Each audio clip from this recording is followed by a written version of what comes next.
अब हम PHP data types के बारे में बात करते हैं। PHP के अंदर कौन कौन सी डेटा टाइप्स अवेलेबल हैं। तो यहाँ पे मेंशन है variables can store data of different types and different data types can do different things. PHP support the following data types. तो PHP के अंदर आप किस तरह के वेरिएबल्स डिफाइन कर सकते हैं, मीन्स के एक वेरिएबल के अंदर किस टाइप की वैल्यू आप स्टोर कर सकते हैं। सबसे पहले हमारे पास डेटा टाइप जो अवेलेबल है वो स्ट्रिंग है। आप कोई स्ट्रिंग जो है वो वेरिएबल के अंदर सेव कर सकते हैं। इसी तरह आप इंटीजर नंबर जो है वो सेव कर सकते हैं। आप फ्लोटिंग नंबर्स को सेव कर सकते हैं, ऑल्सो कॉल्ड डबल्स, जो डेसिमल वैल्यूज होती हैं। इसी तरह आप बुलियन वैल्यूज ट्रू और फॉल्स को सेव कर सकते हैं। आप अरेज जो हैं वो सेव कर सकते हैं, ऑब्जेक्ट्स, नल और रिसोर्स। ये जो डिफरेंट टाइप्स हैं इनके बारे में हम बाद में बात करेंगे। तो ये हमारे पास कुछ टाइप्स हैं जो PHP जिनको सपोर्ट करता है। PHP स्ट्रिंग क्या होती है, इसकी एग्जांपल अगर आप देखें तो ये हम ऑलरेडी डिस्कस कर चुके हैं कि आप किसी भी वेरिएबल के अंदर कोई स्ट्रिंग जो है उसको सेव कर सकते हैं। तो इसको हमने डिटेल में डिस्कस कर लिया। इसी तरह इंटीजर्स को भी हम कर चुके हैं कि इंटीजर वैल्यूज जो हैं वो आप वेरिएबल के अंदर सेव कर सकते हैं। जैसे ये एक इंटीजर नंबर जो है ये हमने $x के अंदर सेव किया हुआ है। अगर आप किसी वेरिएबल की डेटा टाइप को भी चेक करना चाह रहे हैं तो उसके लिए आप var_dump जो फंक्शन है इसको आप यूज़ कर सकते हैं। इसको एग्जांपल के तौर पे हम देख लेते हैं। यहाँ पे सबसे पहले हम यहाँ पे कमेंट ऐड करते हैं, लर्निंग डेटा टाइप्स। तो अब लेट्स से हम एक वेरिएबल डिफाइन करते हैं $x और इसको हम वैल्यू दे देते हैं 5123। और अब हम इसकी डेटा टाइप चेक करना चाहते हैं तो उसके लिए हम फंक्शन एक हमारे पास PHP प्रोवाइड करता है, var_dump। इसके अंदर हम वेरिएबल पास करेंगे $x जिसकी आप डेटा टाइप चेक करना चाह रहे हैं और फिर एंड पे सेमीकोलन। तो इसके स्टार्ट में हम ब्रेक टैग भी ऐड कर देते हैं, Ctrl+S। अब अगर हम पेज के अंदर जाएं दोबारा और उसको रिफ्रेश करें तो आप देखें ये हमें बता रहा है कि ये जो वेरिएबल है हमारा उसकी जो डेटा टाइप है वो इंटीजर है, इंट, और उसकी वैल्यू 5123 है। तो इस तरह से आप किसी भी जो वेरिएबल है उसकी डेटा टाइप को और वैल्यू को चेक कर सकते हैं। इसके अलावा हमारे पास जो डेटा टाइप अवेलेबल है वो फ्लोट है। A float, floating point number, is a number with decimal point और a number in exponential form. In the following example $x is a float value. तो जो भी डेसिमल पॉइंट्स की values होती हैं इस तरह से इशारिया के साथ, पॉइंट के साथ, तो इस तरह की वैल्यूज को हम फ्लोट वैल्यूज कहते हैं, फ्लोटिंग पॉइंट नंबर्स कहते हैं, और इनको भी आप वेरिएबल्स के अंदर स्टोर कर सकते हैं। अगर आप इसकी डेटा टाइप को चेक करना चाहें तो आप उसी तरह var_dump के फंक्शन के थ्रू चेक कर सकते हैं। इसके अलावा आप वेरिएबल्स के अंदर बूलियन वैल्यू सेव कर सकते हैं जैसे ट्रू और फॉल्स हैं।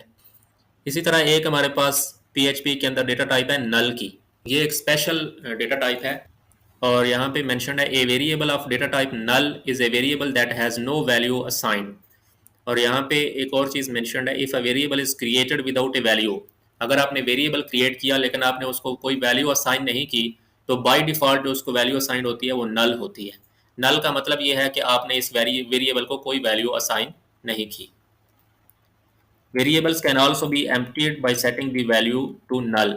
अब लेट्स से आपने कोई वेरिएबल डिफाइन किया $x और उसको आपने कोई वैल्यू असाइन की। अब आप इस वेरिएबल को एम्प्टी करना चाह रहे हैं तो उसके लिए आप क्या करेंगे, $x को आप असाइन कर दें नल।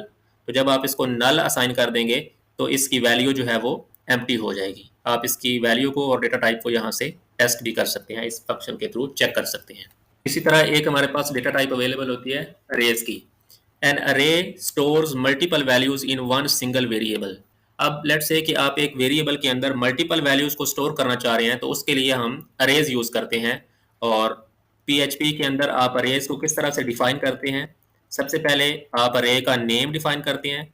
अरे का नेम डॉलर के साथ स्टार्ट होगा, डॉलर, और उसके बाद अरे का नेम आ जाएगा और फिर उस इक्वल्स टू और अरे का कीवर्ड आप यूज करेंगे और ब्रैकेट्स के अंदर आप वो multiple values comma separated add कर देंगे जो भी वैल्यूज आप इस अरे के अंदर ऐड करना चाह रहे हैं। तो इसकी एक एग्जांपल ले लेते हैं।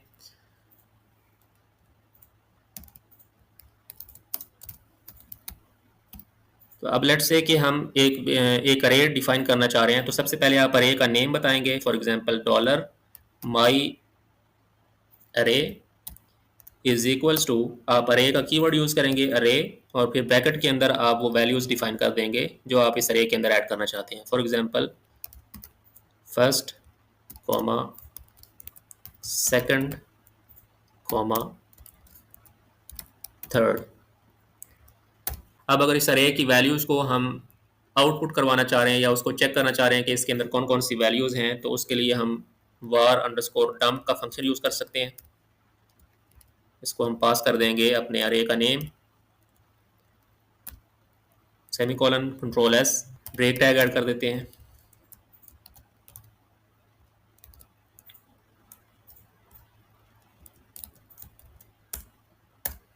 Control S. अब अगर हम इस पेज को रिफ्रेश करें तो आप देखें ये हमारा अरे है और इसका साइज है 3 और इसके अंदर ये वैल्यूज हैं। ये 0 1 2 जो है ये इस अरे के इंडेक्सेस हैं। अरेज जो हैं वो 0 से स्टार्ट होता है उसका इंडेक्स, और 0 पे उसकी फर्स्ट वैल्यू होती है, और फिर 1 2, तो फर्स्ट वैल्यू हमारी फर्स्ट है, second and third and so on. इसी तरह एक हमारे पास डेटा टाइप होती है ऑब्जेक्ट। तो classes and objects are the two main aspects of object oriented programming. OOP based जो प्रोग्रामिंग होती है ऑब्जेक्ट ओरिएंटेड प्रोग्रामिंग, उसके अंदर क्लासेस और ऑब्जेक्ट्स जो हैं ये दो मेन कॉन्सेप्ट्स होते हैं। A class is a template for objects and an object is an instance of class. एक क्लास जो होती है, क्लास के अंदर आपके पास डिफरेंट प्रॉपर्टीज होती हैं और मुख्तलिफ फंक्शंस होते हैं, और उस क्लास की जो एक इंस्टेंस होती है, जो एक उसका सैंपल होता है उस क्लास का, उसको ऑब्जेक्ट कहते हैं। इनकी डिटेल्स को हम बाद में डिस्कस करेंगे। अभी फ़िलहाल आप यहाँ पे अगर एक एग्जांपल देखें तो यहाँ पे एक कार की क्लास है, उसके अंदर मुख्तलिफ प्रॉपर्टीज़ हैं, दो हमारे पास प्रॉपर्टीज़ हैं उसके अंदर और दो फंक्शंस हैं। तो अब इस क्लास की अगर आप कोई इंस्टेंस क्रिएट करेंगे, लेट्स से ये जैसे डॉलर माई कार है और ये न्यू एक कार की क्लास को आप कॉल कर रहे हैं, तो ये इसकी एक इंस्टेंस बन गई। अब ये जो इंस्टेंस है इसको आप ऑब्जेक्ट कहते हैं। इस ऑब्जेक्ट के थ्रू आप इस कार की क्लास की किसी भी प्रॉपर्टी को एक्सेस कर सकते हैं और इसके किसी भी मेथड को कॉल कर सकते हैं। तो इसकी जो मज़ीद डिटेल्स हैं वो हम आने वाली वीडियोस के अंदर डिस्कस करेंगे।